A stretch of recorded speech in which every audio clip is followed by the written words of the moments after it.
ta tọt thành chế đâu tốt tuổi thay thế ta bảo là ba tuổi tiền tiền đó đó ôi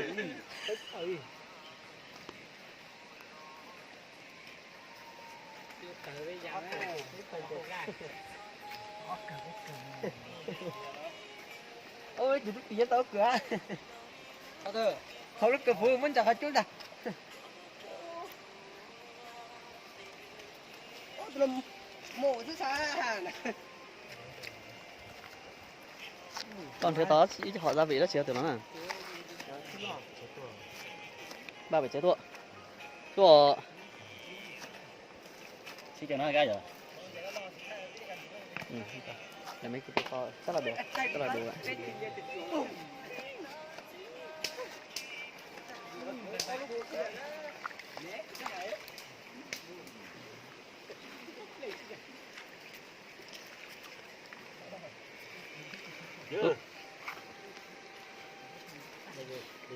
hello hôm nay anh em mình đi nướng cá ở suối đấy đó cưng trẻ 14 tháng 2 đấy lúc nào 14 tháng 2 đây toàn là những thằng FA người ta gọi FA nhỉ mẹ không dẫn nổi một đứa em nào đi 2 4 6 7 thằng thanh niên không dẫn nổi một em nào đấy cùng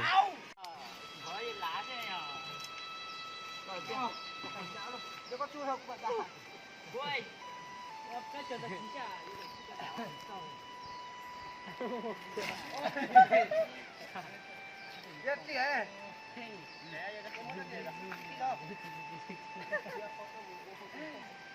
Ôi, cái chơi cũng như tàu ơ.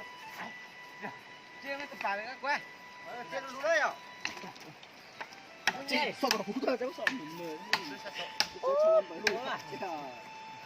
Đá ho. hái được mấy cái hoa chuối đấy 3 4 4 cái anh nghĩ là hái nhiều một tí tí rồi có chưa Cho. Con ta chơi quá tại ơ. yo cô chị ơi nào bay qua bảo Chơi từng chơi qua chơi nè nó phải đấy sama tí luôn chết chả Ta ao cơ. năm à anh cái này chạy Chỉ người xiên đấy. đó Cho tháo đi cùng tháo. tác phẩm của bố thanh niên rồi tí cái tụi anh chúa ấy tụi bà khó rồi Ở cú xoay. Lộn này à? thì nói ở mất qua nó chuối có một gói lá chuối thôi chuối ừ. qua nó chuối thấy còn nó đâu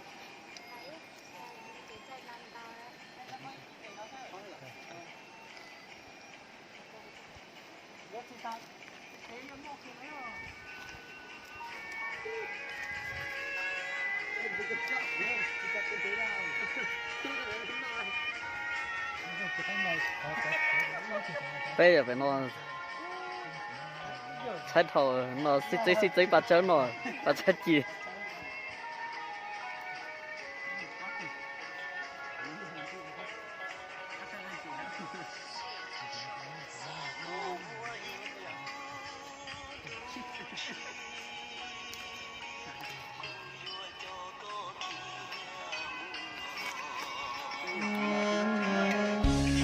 lo mày nó rất được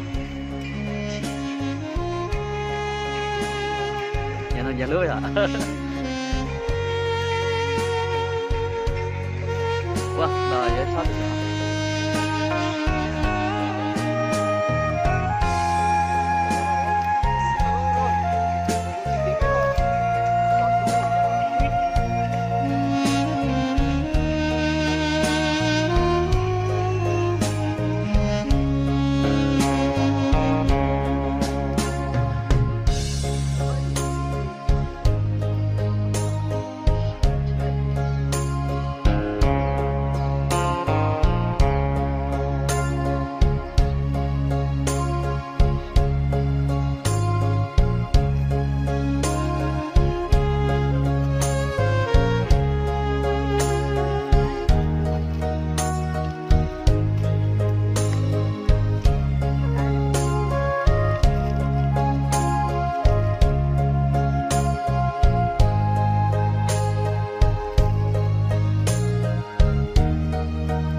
nhá. Cái này cho bông ha.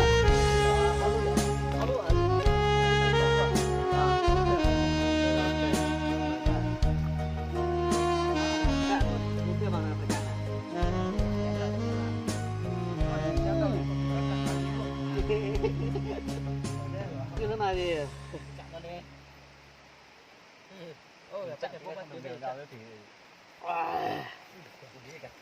nếu mà cái đồng điều chiến thì chỉ cả mấy thôi. Chỉ đồng điều. Xỉu quá. Nhưng mà chúng con tao dòng ấy chỉ có quý luôn nhưng mà chỉ nó Rồi luôn. ăn nè à. Nhưng mà chỉ quý nữa không? Lo to hơn thế đó. Ôi. Nó khó chưa? Quên nó Dạ chả mà. lo to hơn thế. Rồi cứ hò. Đó. Cũng có nó con à. nó xuống nào nó có. À tôi phú. Vừa chặt vậy gió. Con gió con này chứ mình bỏ ấy. Nó tính là cái gì? Đấy là chứ mình bỏ à. Ồ, với chị luôn. Sắp tuổi. À, nó ăn dễ rồi. Mấy cái con này nó nhớ được. Ô, chị Phú này. Phú lên đi con này luôn. Ôi, Chị Phú là chát thế. À, Có chuối chát thế. Đấy con mà đó đó. chị đi một chân nào. Tôi mất là. Sai ôi, sai ôi. Tôi cũng Cái mùi tên nó rượu. chị Phú à. Cũng mới cho rượu. Thế cho Phú. Nó ra gì đó giống rồi. Nhưng cũng bảo cho Nó nó Phú được cơ chị rồi. cho nó. Chưa vậy. Canh ngon không? Ngon cái đừng có đeo qua. Ôi chưa. Rồi, ở trước cái lò. Đấy ngon. Con rau chưa? Thiếu chua nhỉ? Thêm một ít chua nữa là ngon. Cùng chi pi đi số à. Này, nó tiếp cái số sao rồi. Là lấy tiền nạp cho khoai. Cái chi mình xong rồi. Cho khoai. Để đến cháu. Nó sẽ Còn mấy kẹo. Có thể thì nó để sao chắn chắn à.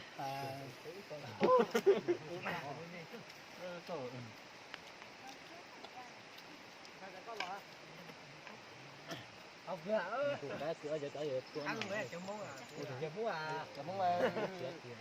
À, thế thôi rồi. Rồi, chấm mông à. Ai chấm mông. Đấy thì tiểu. có. Chưa có đâu mà hơi phê rồi. Hết tất Tài đi rồi. Sao có to to. Thì cứ vòng nữa thôi. Cái này cứ vòng ra kia cứ vòng ra bên này đi. Có mị à? nó còn mà đâu. Nó mà Đó, cứ lấy đổi cốc đi, không thì tí nữa anh bảo là cái cốc kia bé hay cái cốc này to hơn thì không được. Ở ra cùng bà. cái gì? Cho bắt chơi là non. Cái này được mà. Để cho, Cái con chế mà con sẽ cho phổ hết. mày cắt ra mà. Cái là má vậy. Ba đấy chứ. Chi mua là cái này. Nó mua xem cái đó. Nó bắt chết. Xe đến lương rồi xe ơi. Thế gì? Không chẳng có nó nào. Đấy những người mà ở gần nhau kia là được 2 phát liên tục. Không có kìa. Chỉ mà. Chuyện cơ mà. Cái con đó mà. To thôi. Ấy, mua nó chứ tao có cho luôn được tuổi rồi. Không mà. Tôi. Cũng thích chẳng nó to à. To. Tôi nữa phải lát chứ. Cho nó mò một chỗ nó go chứ. Nó xe Chờ nó go chỉ nhận ra đầu nhá. Nó quý. Anh ra. Ê, chứ bà bắt ta xe hả? Chạy xe mà ơi, chỉ chờ đó mà. Chính bắt chui tiêu. Chạy chui ta cứ. Nó không thể có chứ là xe. Có chỉ đó chính đấy thì lý. Cái mấy mày chị à.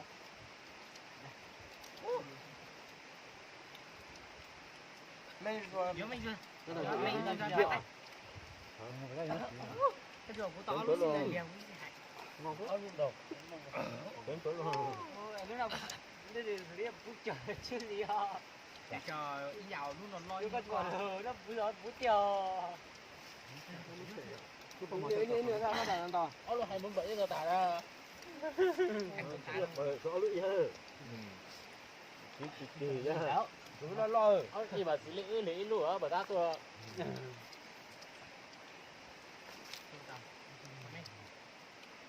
Ồ, ôi dồi. Biết tao chứa cho. Mày lừa mày có mấy. Không được đâu, là chỉ dùng điều chỉ mấy cái dùng mấy không sao. Dạ, chỉ mấy cái dùng mấy không thôi. Chắc thế Xả lên.กินแล้วตัวอะไร Nên sai tiếng, cái gì họ cài lên này thì cái cá chứ. Với dạng có lọ. มันไม่ยินทั่ว Tôi có tôi dạng. Chế là cái mẹ. Như thế này chết mà vậy. Nên sao cũng một Thế nửa. là chẳng như sao, nên là có mà muốn Có, gọi luôn lắm. Ôi, mà bố à. Mới bên bờ đến chợ cho nó. Cái hàng nhiều nhiều luôn kìa.